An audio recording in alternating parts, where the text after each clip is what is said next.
Now, you can imagine making a decision like that. I mean, these were not only prisoners, but there were murderers among them, thieves among them, life sentences, among many of them. He let them go, and before nightfall, every single one of those prisoners came back. What happened to those prisoners was that someone, as one pastor reminds us, we're reminded what can happen when love is lived out and when the words of Jesus are taken seriously. Now, why did Catherine Laws do this? Well, it was a sense of duty, right? No, that wasn't her job. Well, every once in a while you need to really serve. And, we had this idea sometimes in our society. In fact, one of our former college pastors was talking to me, and he said, a lot of my college students, they go out and feed the hungry one time, and then they think that's my ministry. They've just done it one time. That's my ministry. Well, that's kind of like oftentimes, we give something to the homeless one time. We do something one time. We go out and serve one time. We get among a group of people together one time. We feel good about ourselves. What would cause a person to do this as a lifestyle? There's only one thing, and that's the love of God in our heart.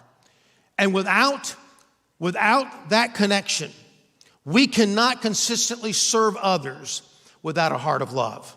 Well, in Matthew 7:12, Jesus gives us the answer. He says, do unto others as you would have them to do unto you. Why did he approach it that way? What does that verse mean? Let's look, first of all, I want us to look at the meaning of it this morning and just simply look at what does it mean. That is the basic principle to it all. It says here, that's a law in the prophets. Now, what does he talk about? What is he talking about there? He says, some people interpret that by saying, as long as I treat my fellow man right, I don't have to worry about the law. I don't have to worry about all the rules. Is that what he was saying? Well, later in the same gospel, in Matthew 22, he says this. He says, look, I'm going to sum up the law all in a couple of verses here, a couple of sayings, a couple of commandments. In fact, a lawyer had come to him, and many people were asking Jesus questions. They were trying to stump Jesus. But one lawyer came to him, and he was very sincere in asking the question, what do I need to do to please God? What's the bottom line here? And Jesus says, I can sum up the whole law and the prophets by saying, love the Lord your God with all your heart, mind, soul, and strength. And the second is like the first, love your neighbor as yourself. You say, okay, that if I love God and I love my neighbor, I can throw out the rules. That's what it says. No, that's not what it says.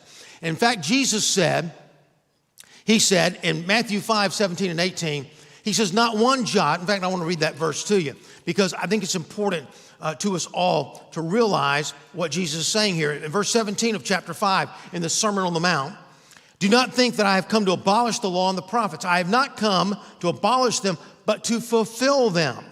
For truly I say unto you, until heaven and earth pass away, not one iota, not a dot will pass from the law until all is accomplished. And so he's not saying do away with the law, but here's what he's saying. He's saying, if you do this golden rule, it's called the golden rule. Why? Because it's so valuable, right?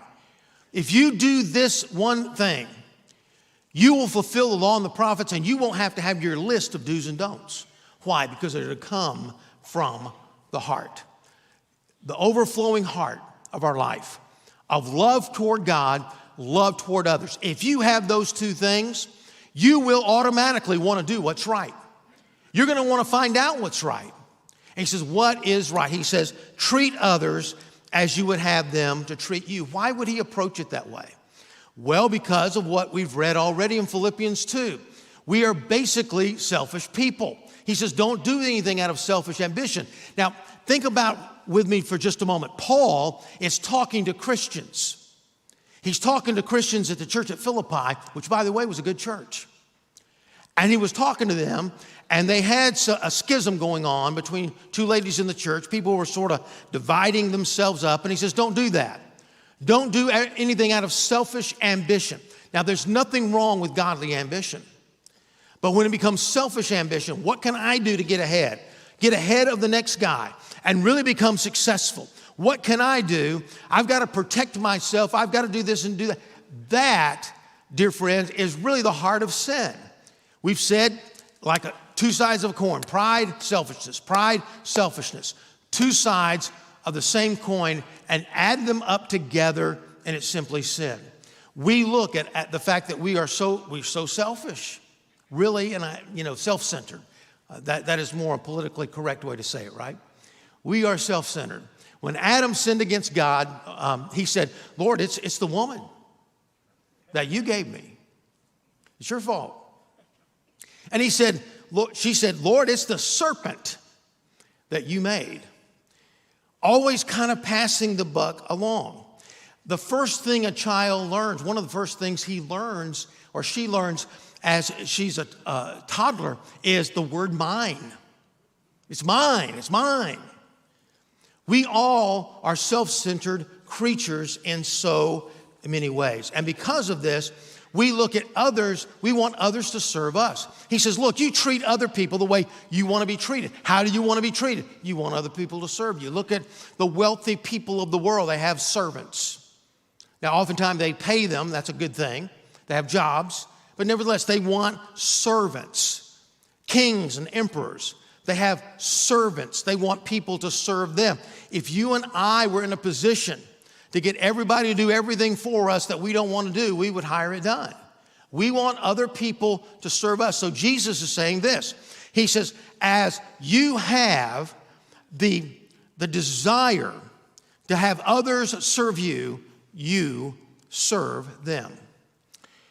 And again, it's easy to say, well, yeah, on that church day that we all got together, my Sunday school class, my small group got together and we went out and served. That felt so good. I did so much good.